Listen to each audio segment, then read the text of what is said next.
There's a verse I want to share with you today that is very common among Christians, but I also want to add a second verse with it that isn't as common.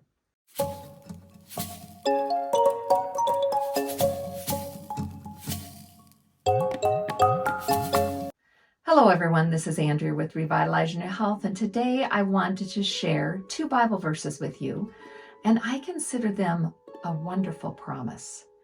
And it's found in John 3:16 and 17. And here is what it reads.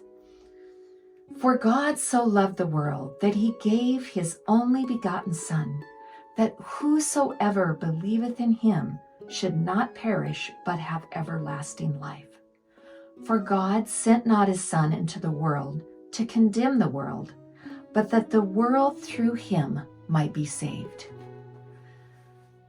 Do we often just stop and think about what God gave up, sending his Son to this earth, or what Jesus gave up?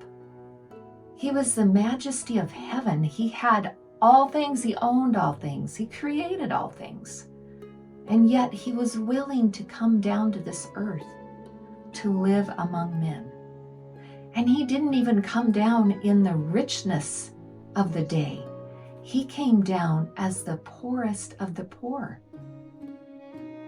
He was born in a stable among the cattle, and yet he was willing to come down here to give us an opportunity to be saved.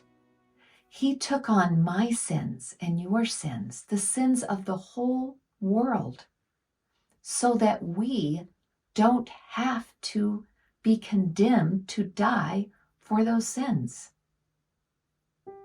If we accept the gift that he has given for us. That is an amazing love. And yet the second verse is, God didn't send his Son Jesus to come to condemn the world either. Yes, there was sin everywhere, but he did not send his Son to come to condemn the world.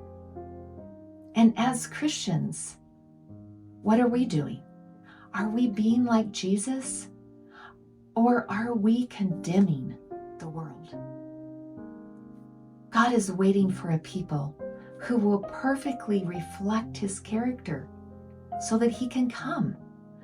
We can perfectly reflect that character only as we allow him to live in our lives. And we can be the means of someone's salvation because we can share the truth and love of God, and they will believe it because they will not have felt condemned by us. They will only feel love. Let's go out and let's be the kind of witness to everyone around us, just as Jesus was when he was on earth, allowing Jesus to reflect through us to others. And until next time, keep healthy and God bless.